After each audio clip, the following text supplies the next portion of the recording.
Se lo habíamos anunciado, estrenamos temporada y en esta cita que vamos a mantener con todos ustedes a partir de hoy, para que antes de que se marchen a la cama conozcan un poco más en profundidad algunos de los temas, de los personajes, de las cosas importantes que ocurren en la ciudad, que muchas veces quizá no tienen toda la relevancia pública que debieran, o que quizá no les llegan, buena parte por culpa de nosotros, de los medios de comunicación.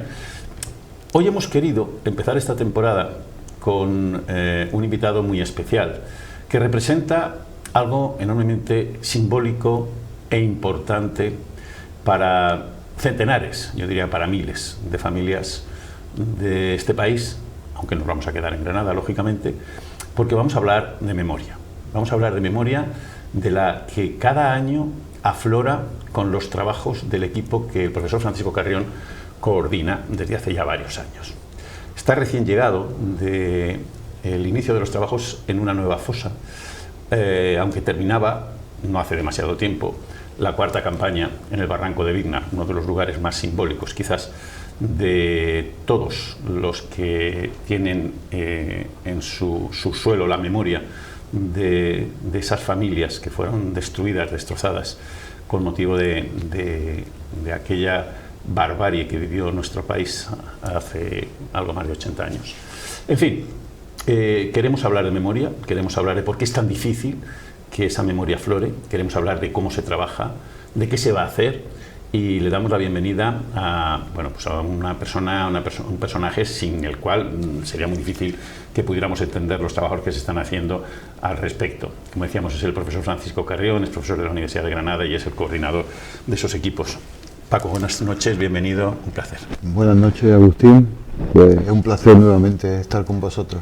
Recién llegado hoy del inicio del trabajo, has terminado las vacaciones y has empezado a trabajar, habéis empezado a trabajar en Padul, ¿no? Sí, hoy hemos iniciado ya la tercera campaña de trabajo de excavación y exhumación en el cementerio del Padul. Básicamente ha sido, entre hoy y mañana son días de logística, de preparar el laboratorio que nos ha cedido también el Ayuntamiento del Padul, de preparar el lugar donde vamos a comenzar a trabajar, y ahora nos esperan por delante casi 5 semanas para terminar esta fase de trabajo en el Padul.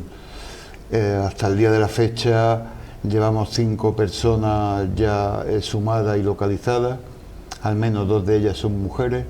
Una de ellas fue asesinada con postas de escopeta de caza. Acabamos de hacer el estudio antropológico forense de ella, hemos visto las causas de la muerte, al igual que las otras 3 personas que fueron asesinadas y enterradas en una fosa común allí en el mismo cementerio. Y bueno, el inicio de esta fase, de esta campaña, y durante las próximas semanas pues ya veremos los resultados que vamos obteniendo, que yo creo que van a ser positivos, porque en base a la experiencia de otras campañas anteriores sabemos que la fosa continúa y que vamos a localizar más personas. Francisco Carrión es profesor de prehistoria de la Universidad de Granada, investigador del Instituto Andaluz de Geofísica, del Campus del Mar, y desde hace 14 años trabajas en la recuperación de la memoria histórica. ¿Por qué bueno, has estado en expediciones, no sé si en la Antártida, sí. Bueno, ¿por qué te centras en la recuperación de la memoria? Pues la verdad es que fue, yo ya hace 15 años en realidad, pues no tenía tampoco ningún conocimiento, aunque sí sabía que existían fosas y tal, pero nunca me había interesado, ¿no?, por trabajar en ese aspecto. Pero claro, uno como prehistoriador y como arqueólogo fundamentalmente, fue a partir de una iniciativa que tuvo la Asociación Granadina de Recuperación de Memoria Histórica para trabajar en una fosa que estaba en el término, vamos, si no recuerdo mal, en lo que llamamos el Valle del Ecrín, y en una fosa que era una finca particular donde había 18 personas, como ya después vimos cuando la excavamos, que habían sido asesinados procedentes de la carretera de la muerte, de la carretera de la desbandada de Málaga. Y era yo el único arqueólogo que había, los demás eran voluntarios de la asociación.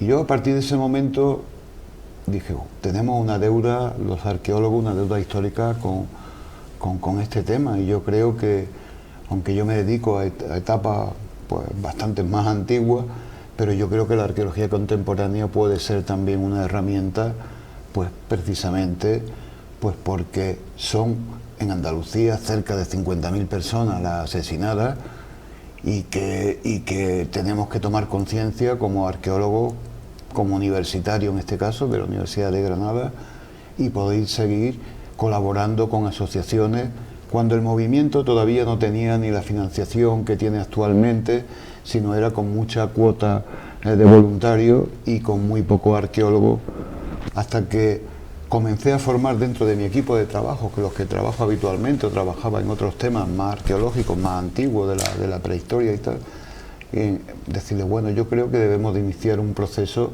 también para recuperar la memoria de aquellos que fueron asesinados. Y durante todo este tiempo, de un equipo de 2, 3 personas, llegamos a un equipo básicamente de 18 investigadores, cada uno en su campo, historiadores, sociólogos, antropólogos físicos y forenses, genetistas, arqueólogos, que es lo que nos ha hecho pues llevar nuestra profesión también al servicio de la sociedad, al servicio de unos familiares que durante más de 80 años, como tú bien has dicho, pues llevan esperando rescatar a sus seres queridos, con el único objetivo de darle un entierro digno, que descanse en el lugar que ellos como familiares decidan y consideren oportuno, ¿no? Y en ese sentido yo creo que la Universidad de Granada está al servicio de la sociedad granadina y por ende de toda la sociedad española, y yo diría, voy mucho más allá, al servicio de la investigación en cualquier parte del mundo en los que nosotros como universitarios trabajamos. Eso por un lado, y por otro lado también el convencimiento personal, ¿no? El convencimiento personal de que es necesario construir una historia a partir de datos objetivos y datos científicos. Cada día vivimos un proceso, por desgracia, ¿no?, más revisionista de lo que sucedió durante el golpe militar a la Segunda República Española, la consecuencia de la guerra civil y la represión que hubo sobre la sociedad civil, sobre todo en Granada, que nunca hubo guerra, lo que hubo represión, lo que hubo fueron asesinatos desde el año 36 en adelante, y sobre todo durante los primeros meses. Estamos hablando que en el caso de Biznar, los asesinatos comienzan el 25 de agosto y terminan el 23 de noviembre. Y según los datos que tenemos, son cerca de 200 personas las que en ese periodo de tiempo tan corto fueron ejecutadas, enterradas en fosas comunes. Al día de la fecha, desde luego, estamos muy contentos después de las 4 campañas, ¿no?, que hemos realizado. Hemos conseguido rescatar a 132 personas, 101 hombres y 31 mujeres.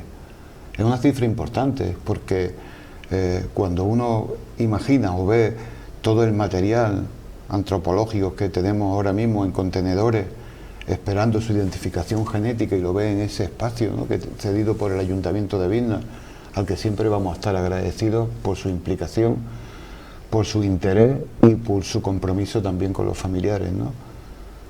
Y veo unos 132 personas, ¿no?, allí metidas, y dice, madre mía, ¿no?, que es que no estamos hablando ni de uno ni de dos, y todavía esperamos localizar el siguiente año, la siguiente campaña, casi llegar hasta esa cifra.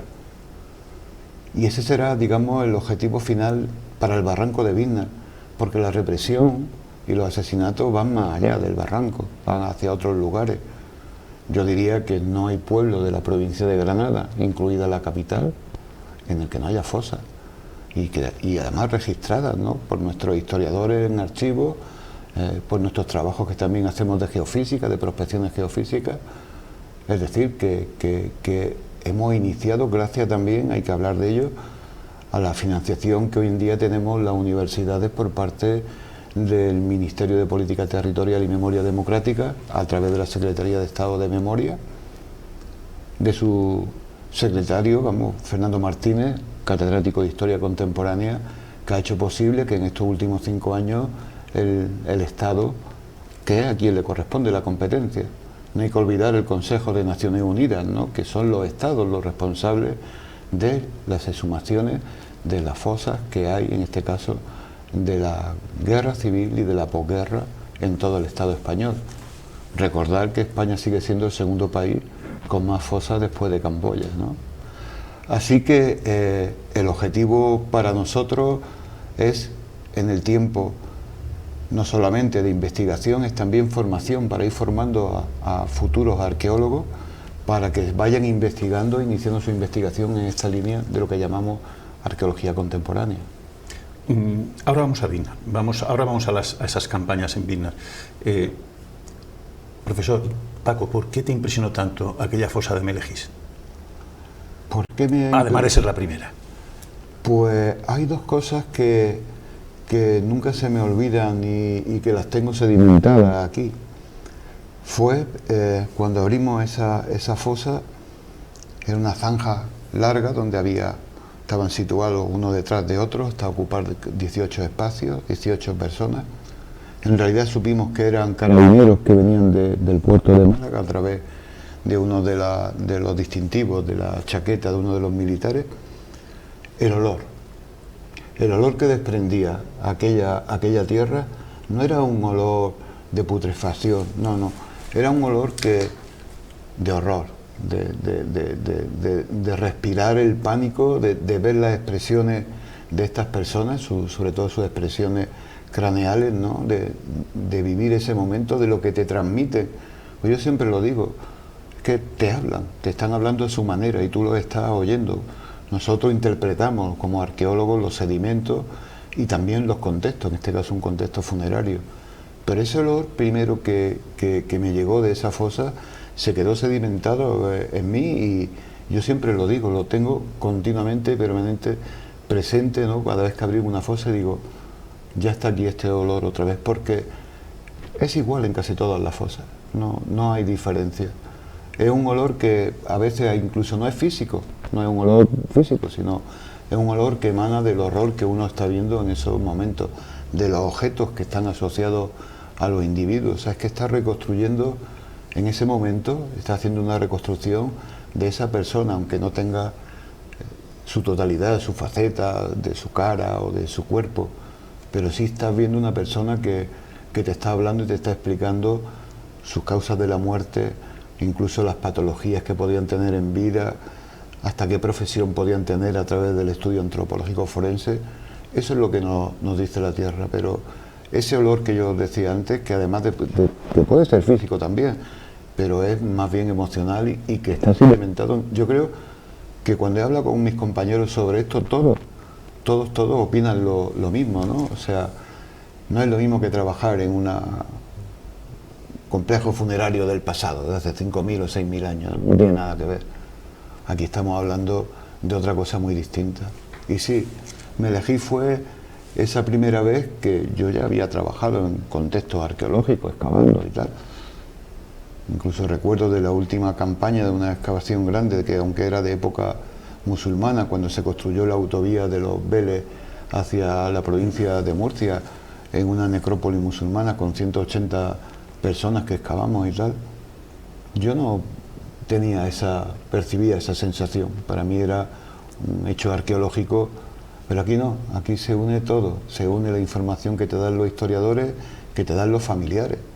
Pues mi padre o mi abuelo era de esta manera, de esta otra, y todo eso cuando vas quitando sedimento y van apareciendo los restos, ahí empieza nuevamente, ¿no?, a reproducirse en tu interior ese tipo de olor tan especial que desprende en esta fosa. Lo ha dicho hace un momento, no hay pueblo en Granada donde lamentablemente no haya una fosa que oculta esa represión y ese horror. Pero hay algunos especialmente simbólicos, y Vinnar es uno de ellos, aunque solo fuera por el hecho de que en algún lugar de ese barranco pudiera estar Federico García Lorca, o al menos allí se le dio sepultura en un primer momento. Cuando se te encarga o cuando se plantea excavar en Vinnar, ¿qué te pasa por la cabeza? Pues se me pasa lo siguiente. Claro, siempre es verdad que la personalidad de Federico ha estado presente en todo este discurso desde el primer día, y es más, desde que yo era profesor en la universidad, con un compañero mío, ya por desgracia fallecido, Pompeyo Aparicio, que solíamos ir muchas veces que no teníamos clase por la mañana al barranco, y él decía, hay que buscar a Federico, hay que buscar a Federico. Claro, yo decía, bueno, Federico, es verdad, Federico, pero ¿cuántas personas habrá aquí? Porque una cosa es el imaginario colectivo de que hay miles, y otra cosa después la realidad científica. Pero cuando se me plantea eso además por parte del propio ministerio, yo dije que bueno, que no iba a ser un proyecto en principio fácil porque estábamos ante un paraje natural, no es como un cementerio que las fosas están confinadas en un espacio muy determinado normalmente de los cementerios, y que aquello iba a ser un proyecto arqueológico de envergadura. Teníamos que hacer prospecciones geofísicas, no conocíamos solamente la topografía del lugar con determinadas irregularidades, ¿no?, en el terreno que podían ser indicativos, pero ¿cómo comenzamos los arqueólogos? Primero haciendo una microtopografía de detalle, vuelos fotogramétricos que hicimos con dron, prospección geofísica con prospecciones de tomografía eléctrica, y ya empezamos a ver en el subsuelo que había alguna anomalía. Y a partir de ahí, la primera campaña que hicimos en 2021, ya localizamos dos fosas, una de ellas con 13 personas, de las cuales ya identificadas 2, y que hace poco, como bien sabe, se entregaron a sus familiares los restos en un acto precioso que se hizo allí en el pueblo de Vizna. Y a partir de ahí fue el inicio de que año tras año y durante campañas de 6 meses de campo y de laboratorio hemos podido ir localizando fosas que no son fáciles a veces de localizar porque, no, como decía, no están confinadas en un solo espacio, ni son fosas de diferente tamaño, unas para 13, incluso otras para 15, otras para 4, para 3. Y entonces, pues mediante nuestro trabajo como arqueólogos hemos sido capaces de ir localizándolas, excavándolas, exhumándolas, obteniendo el estudio antropológico forense, obteniendo las muestras de ADN importantes.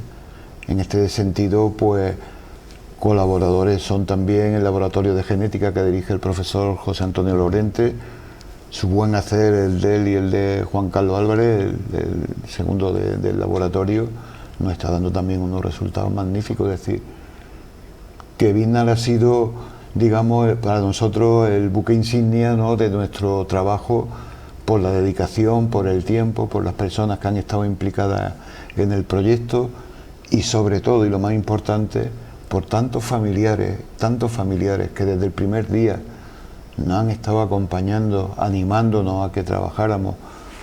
Es decir, eso ha sido, digamos, la inyección más grande de energía que han sido los propios familiares, ¿no?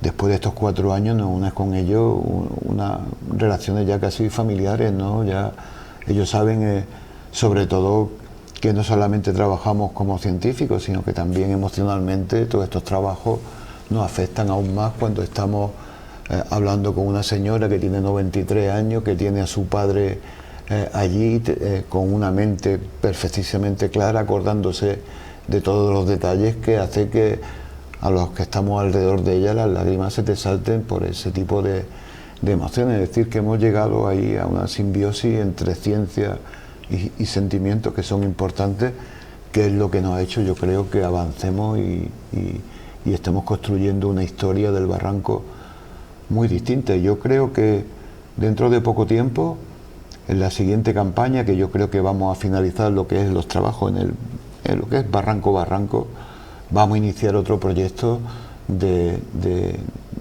dignificación del espacio, que seguirá siendo lugar de memoria, pero en un territorio liberado, que es como nosotros lo queremos llamar, un territorio liberado. Hace 88 años, que fue cuando ocurrieron estas barbaridades, el barranco no estaba como está ahora. Ustedes, si se han acercado o han pasado por la carretera, nosotros les recomendamos siempre que vayan cualquier día, que aparquen el coche, que cojan esa vereda, porque es impresionante, ¿eh? No necesitan a nadie. Si además hay alguien que se lo explique, muchísimo mejor. Pero entonces no había árboles. Esos árboles se plantaron luego. Con lo cual, el cambio en la fisonomía del espacio es brutal. Por eso quizá hay tantas, no voy a decir qué equivocaciones, hay tantas versiones diferentes de dónde o no, dónde sí o dónde no, porque yo no sé si aquella repoblación que se hizo fue para borrar precisamente, fue intencionada o no, pero en cualquier caso lo que sí es cierto es que aquello cambia mucho la fisonomía y hace mucho más difícil vuestro trabajo, ¿no? Claro, esa repoblación de pino comienza sobre los años 50, mediados de los años 50. Es un plan nacional de reforestación de todo el país, pero yo creo que, y además siempre lo hemos dicho, que en este sitio había una doble intencionalidad, no solamente la de la plantación en sí, para la reforestación, sino también la de la ocultación. Porque en un vuelo de 1938 de la aviación republicana, un vuelo que se hace desde Hueto Santillán hasta Alfacar, tenemos ese vuelo que hemos visto en el archivo de Ávila, en el que prácticamente no hay ni un solo árbol en esa zona, muy al contrario, estamos hablando de una vegetación xerófila dedicada fundamentalmente en muchos sitios al cultivo del cereal, pequeños campitos de cereales, el arbusto más grande puede ser una zarza y demás, y en el vuelo del 38 se ve perfectamente cómo era la fisiografía, ¿no?, en ese momento de toda esa zona del barranco. Apenas que el vuelo 38 deja un poquito al margen, ¿no?, el barranco, pero tenemos la perspectiva general que nos dice cómo era realmente, y después los testimonios que también tenemos de la gente mayor del pueblo, ¿no?, con los que hemos hablado. Y hoy en día, claro, la plantación de pino ha hecho que el suelo se mueva, se haya movido, porque para plantar esos pinos ha habido mano de obra que ha trabajado en aquellos años, más que con maquinaria, a pico y pala, muchas veces con represaliados, con presos políticos de la época. Y es más, yo recuerdo que en una de las citas, yo creo que fue de Agustín Penón, cuando vino en aquellos años, que esos arbolitos estaban recién plantados, fue arrancando algunos de esos pinos recién plantados del lugar, porque él veía también, igual que nosotros, que aquello era un ocultamiento, una ocultación de lo que él llamaba el preludio de Auschwitz, como bien sabe.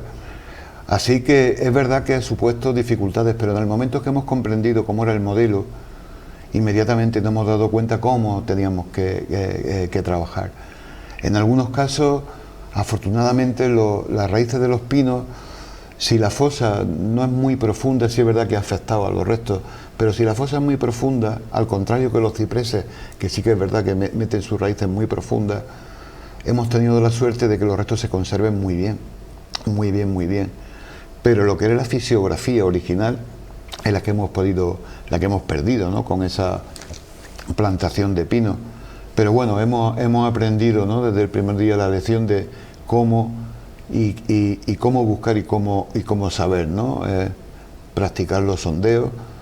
De todos los sondeos que hemos realizado, que si no recuerdo mal han sido algo más de 20, creo que tan solo en uno hemos encontrado resultados negativos, pero en el resto, los 18 y 19, han tenido resultados positivos, a partir también de esas observaciones que hemos hecho. Y Paco, decías hace un momento que en esta campaña también se va a dignificar ese espacio, que ya lo estáis dignificando con vuestro trabajo, indiscutiblemente, pero es cierto que una vez que se acaba una excavación, estamos en un paraje natural, ese espacio casi se mimetiza con el resto y, salvo vosotros que sabéis exactamente dónde es, la gente que vaya no sabe, no tiene idea que esta ha sido la fosa, quizá la fosa 1, pero en el resto no sabe exactamente dónde están. Eso va a cambiar, ¿no? Claro que va a cambiar, ese es el proyecto que tenemos planificado y pensado. Es un proyecto que se trata también de construir un lugar de memoria una vez liberado el terreno. ¿Cómo? Como tenemos los perímetros y la forma de cómo eran las fosas, mediante unos perfiles de acero inoxidable que van a quedar fijados en el suelo, y en su interior, dentro de esos perfiles, mediante una serie de hitos que estamos planificándolos cómo van a ser, si de mármol y demás, se van a colocar el número de hitos de individuos que habían en esa fosa. De esa manera, también mediante una, iconografía, ¿no?, que pongamos explicando al lado de cada fosa las personas que había y por qué, porque tú lo has dicho, en el momento que nosotros terminemos, aquello se ha quedado totalmente, digamos, liberado, pero la gente no va a saber dónde estaban esas fosas. Tenemos las localizaciones, vamos a poner esos perfiles, vamos a poner el número de personas que había en cada fosa y mediante una cartelería al lado de cada esa fosa se va a explicar las personas que habían, y así de esa manera las personas que pasen por allí van a identificar pues las 18, 19 o 20 fosas que realmente había y que ya no están hoy en día, afortunadamente, ¿no? Así que cualquier paseante que quiera pasar por allí lo va a ver y lo va a comprender, y además entendemos también que debe de entrar dentro de los planes de la ruta lorquiana, porque es el segundo lugar de memoria de Granada después de las tapias del cementerio, y es, digamos, el buque insignia, ¿no?, de donde se ha explicado perfectamente, ¿no?, las atrocidades que allí se cometieron. Es decir, que se va a poder visualizar perfectamente dónde están todas esas fosas. Es un proyecto que estamos preparando ahora con algunos compañeros. Ahora, cuando comience el curso, que bueno, que ya faltan pocos días para eso, contactaremos también con compañeros nuestros de Bellas Artes y de Arquitectura, porque también tenemos en mente otro proyecto para después de esto, que es la reconstrucción de la colonia, que sea el centro de interpretación de la memoria, ya no solamente de Vilna, sino también de Granada. Eso es tremendo, Paco, porque es que la colonia ahora mismo es que o usted sabe dónde estaba, o realmente casi es imposible de identificar, ¿no? Está casi tan, como fue arrasada, está casi tan mimetizada en el terreno que nadie que pase por allí va a saber dónde está la colonia. Sin embargo, ahora mismo estamos trabajando con una colega nuestra colombiana que es especialista en lugares de memoria. De hecho, ha presentado ahora su TFM con mi compañera Inmaculada, catedrática de Antropología de Medicina. Y una de las cosas que yo le había encargado era, con toda la información, la poca información que hay de la colonia, que no es demasiada, precisamente elaborar un proyecto de reconstrucción de esa colonia, sobre todo de la estructura arquitectónica exterior, porque al interior se debe hacer un proyecto museológico y después museográfico donde se explique realmente el significado de ese antiguo molino, que lo era, ¿no?, como lugar primero de una colonia infantil o juvenil para los chicos que pasaban allí el verano hasta el verano del 36, que es un lugar de detención previo a su muerte por asesinato en el barranco de Vilna. Y yo creo que también el Ayuntamiento de Vilna está ahora mismo en trámites con la Junta de Andalucía, porque la propiedad del terreno es de la Junta, y lo que pretende el Ayuntamiento y nosotros también como equipo, que la propiedad pase al Ayuntamiento para facilitar todo este proceso de proyecto de construcción de ese centro de interpretación de la memoria. Creo que allí pasaron su última hora muchísimas personas, pues todas las que estamos encontrando, y creo que se merece que la sociedad granadina y española conozca también pues lo mismo que estamos conociendo en otros lugares, los campos de concentración, los campos de exterminio nazi, ¿no?, en Alemania, donde uno puede visitarlo y comprender.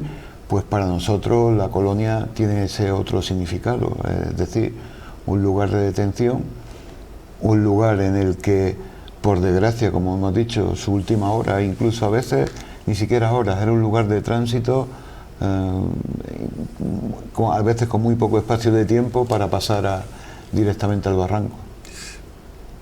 Me parece un pedazo de proyecto, Paco, de verdad, impresionante, y cuenta con, yo creo que con todo el mundo, pero luego con esta casa cuenta. Tenemos el compromiso del ministro cuando vino a visitarnos, el ministro de Política Territorial, ¿no? Y yo se lo dije, le dije, ministro, no solamente el barranco de Vilna, aquí tenemos otros elementos que son también lugares de memoria, que es la colonia, lo llevamos a la colonia con el ayuntamiento, le dijimos, aquí es donde estaba el centro de detención, aquí pasó su última hora Federico, aquí pasó su última hora nuestro querido rector Salvador Vila, y tantas otras personas que yo creo que merece la pena que construyamos aquí nuestro centro de interpretación. Y él se comprometió desde el ministerio a apoyar ese proyecto. Eso es importante, yo se lo voy a recordar. No, se lo vamos a recordar todos. Se lo vamos a recordar todos, Paco. Y la habías visto en otros escenarios. Yo la vi allí, directamente, este año, hace 15 días. La obra Federico, No hay olvido ni sueño, carne viva, que pusieron en la Fosa 1, escenificaron dentro de la Semana Cultural de Biznar el proyecto 43.2. Yo te confieso que me impresionó profundísimamente por la sencillez, por la naturalidad, por la ausencia de morbo, por la didáctica. No podía imaginar algo parecido y desde luego lo que me pareció un enorme acierto es que fuerais capaces de escenificarla en esa Fosa 1. Fue un esfuerzo por parte del Ayuntamiento de Biznar el conseguir que ese espacio, que como sabes está en un parque natural, en el que había que poner luces, en el que había que poner un grupo electrógeno, que tenía que haber sonido, iluminación, etcétera, no era fácil conseguir esa autorización, pero yo creo que gracias al empeño, ¿no?, del Ayuntamiento y también a la Consejería de Medio Ambiente, en este caso la Delegación de Granada, pues finalmente, contando con todos los medios de precaución que había, de servicios contra incendios, se pudo hacer allí en el barranco. Y se eligió un sitio que para mí fue pues, digamos, uno de los más simbólicos, ¿no?, que eran las primeras fosas que excavamos. Justamente el escenario estaba montado sobre esa fosa, donde había 13 personas, y claro, no es yo la había visto ya en Valderrubio, ¿no?, esa primera obra allí, pero sí me impresionó en Valderrubio mucho más en ese ambiente, pues porque el buen hacer de María San Miguel, su directora, así como el resto de las actrices y los actores que participaron y todo el equipo 43.2, que han estado con nosotros durante mucho tiempo. Se notaba que habían estado con vosotros muchísimo, claro. Sí, María ha pasado, de hecho dentro de unos días viene a visitarnos también al Padul. María ha estado con nosotros en cantidad de momentos. Ella ha estado viendo cómo realizábamos nuestro trabajo tanto en el campo como en el laboratorio.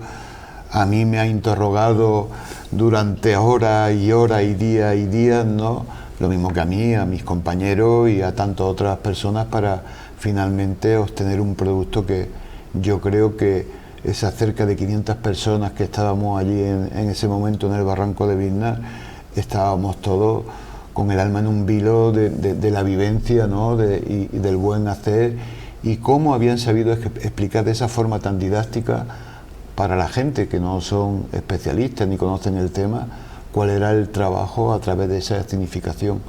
Yo la verdad es que las lágrimas se me saltaron varias veces estando en ese sitio, porque continuamente va uno rememorando pues todo el trabajo que había hecho uno previamente allí. Recordaba perfectamente cómo estaban situados cada uno de los individuos debajo de ese escenario y claro, fue una actuación y una noche increíble. Yo creo que todos salimos de allí.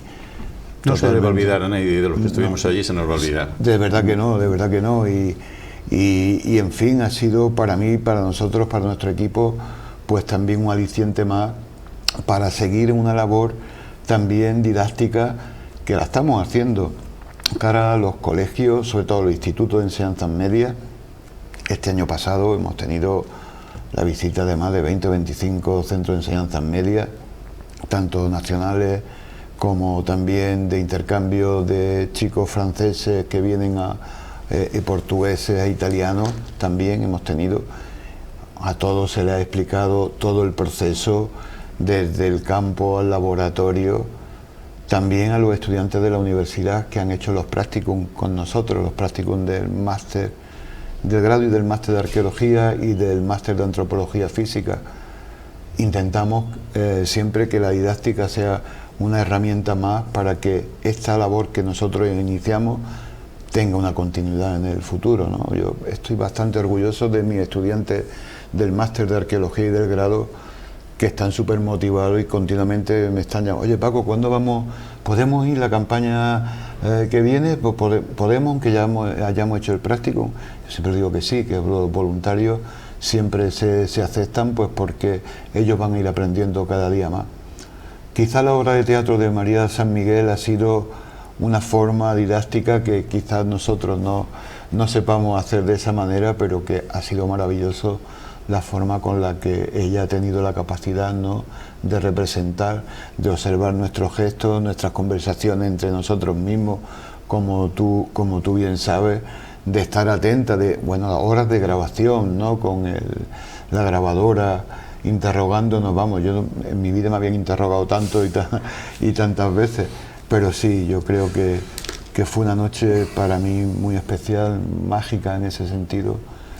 Si tienen oportunidad de verla, no lo duden, porque nada de lo que ustedes esperen es lo que va a ocurrir. Al final lo que nos están relatando es cómo se ha trabajado allí. Es verdad que con la figura de Lorca sobrevolándolo, pero no es Lorca el protagonista de esa obra, sino la memoria y el trabajo para recuperar la memoria. Y hay escenas absolutamente memorables, créanme, memorables, por más que les pueda parecer insignificante, pero tienen que verla, nosotros no se lo vamos a adelantar, tienen que verla. Paco, ¿cuál es no diría que el objetivo, pero cuál es el reto de esta campaña que vais a empezar dentro de poco? Pues el objetivo fundamental es terminar de localizar el resto de fosas que queden en el barranco, excavarlas, exhumarlas, hacer el estudio antropológico forense, pasar a la identificación genética, que como sabe es un proceso que lleva su tiempo para la identificación, es un proceso bastante lento, no porque los investigadores quieren que sea lento, sino que el proceso científico en sí procesa mucho más tiempo. Nuestro objetivo es terminar de localizar todas las fosas que queden, pueden ser que sean 2, 3, 4. Sobre todo estamos intentando localizar una fosa muy grande en la que vino el 22 de octubre Salvador Vila junto a otros 27 personas, que todavía no hemos localizado esa fosa. No sabemos si es una fosa que contenga esos 27 cuerpos o están distribuidos en fosas más pequeñas. Pero el objetivo de esta campaña es terminar y liberar el espacio de lo que es el barranco. Después habrá zonas aledañas que tendremos que planificar para otro año. Por ejemplo, aunque este año vamos a trabajar también en Puerto Lobo, lugar por donde empezaron las ejecuciones y la fosa, justamente por donde está la casa esta de obras públicas que hay en Puerto Lobo mismo. Pero también es verdad que hay otros espacios, que es la carreterita que conduce desde Biznar hacia Puerto Lobo, donde se pasa por el lugar conocido como Las Tirolinas, que también deberíamos de investigar por allí, porque yo he estado paseando frecuentemente por allí, he visto muchas anomalías en el subsuelo que me gustaría en los siguientes años también investigar. Así que el barranco, nuestro objetivo para este año es liberarlo, y liberarlo significa que no quede ni una sola persona de las que fueron asesinadas allí. Y a partir de ese momento, como hemos hablado antes, comenzar con la dignificación del espacio, ¿no?, como lugar de memoria ya desde otra perspectiva. ¿Qué nos puede llevar en tiempo? Pues hemos calculado que en tiempo puede estar entre 2-3 meses. Para el año que viene es que también, vamos, incluso si podemos empezar este año, que creo que va a ser así, es que tenemos también otros compromisos con otro de los lugares de memoria de Granada, que es el Carrizal de Órgiva, en el que vamos a iniciar el segundo año de trabajo. Ya el primer año hemos estado haciendo fotogrametría, prospecciones geofísicas, con unos resultados bastante interesantes de anomalías en el subsuelo, y que también tenemos que trabajar allí. Es decir, esto es una labor que sobrepasa también a Biznar, va a llegar a Órgiva, y hoy precisamente hablando con un familiar de Huejar Sierra que me decía que en su pueblo es verdad que también había otras 8 personas, que por qué no, pues vamos a hablar con el ayuntamiento para que en la próxima convocatoria de la Federación de Municipios y Provincias Españolas ellos puedan solicitar el proyecto, que nosotros con mucho gusto los vamos a atender, como no cabe esperar. Paco, ¿te preocupa esta especie de corriente de negacionismo o de revisionismo que se está produciendo en nuestra sociedad sobre todo el tema de la memoria? ¿Cómo no? ¿Cómo no?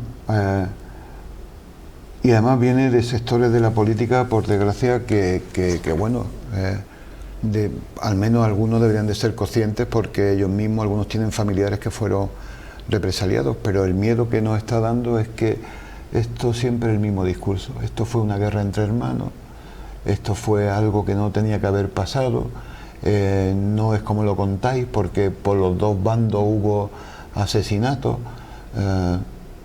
y además no se habla de un golpe de Estado a un gobierno legítimo, sino que lo que se está hablando de otra cosa, es que era necesario. Bueno, pues lo estamos viendo en España, lo estamos viendo fuera de nuestras fronteras, con el auge nuevamente del nazismo en Alemania, lo comentábamos antes, daba pánico, ¿no? Como el neonazismo está otra vez creciendo en un lugar que en teoría debería estar, vamos, más que enterrado. Libre para los restos de semejantes. Pero es que en España no está pasando exactamente igual. Los sectores de partidos de extrema derecha o de derecha extrema negando algo que es evidente y que nosotros como científicos estamos demostrando, y lo estamos llevando a los juzgados.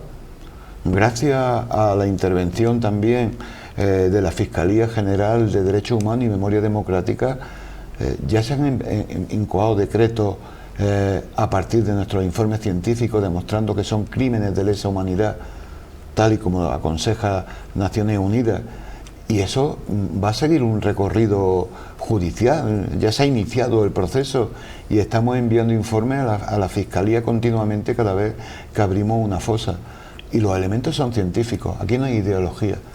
Aquí la única ideología que hay es la de cumplir con los requerimientos que hace la Declaración Universal de Derechos Humanos. No se trata de otra cosa. Ni hay revancha, ni revanchismo, ni nada de eso.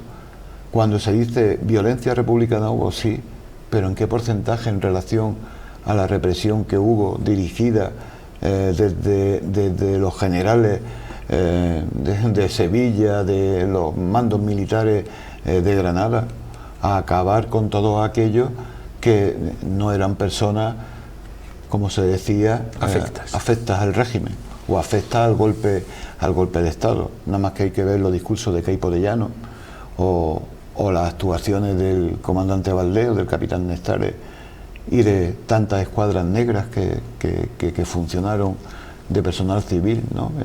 en Granada. Paco, profesor, muchísimas gracias por estar con nosotros.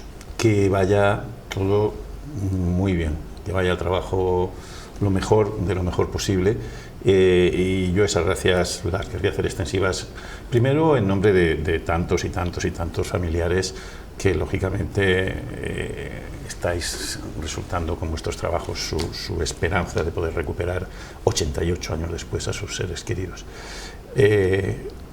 Gracias también por hacer justicia, por hacer esa justicia de memoria, y gracias por dignificar un poco una tierra que ha tenido casi 90 años de oprobio encima. Así que enhorabuena y hasta cuando queráis. Nos debéis una visita. Por supuesto. Un día de esto al Barranco, cuando iniciemos esta campaña, que yo te avisaré. Y sobre todo yo quería hacer unas últimas palabras del compromiso de mi universidad, de mi rectorado, con los temas de memoria.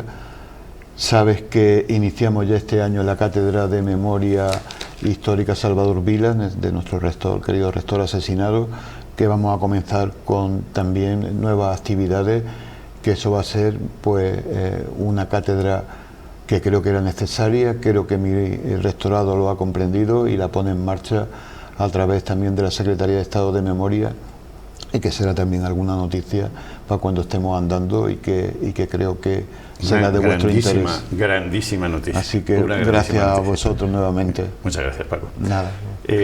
Seguimos un poco con la piel de gallina, ¿verdad? No se nos vayan, porque vamos a seguir ya con nuestra programación habitual. Muchas gracias. Hasta ahora.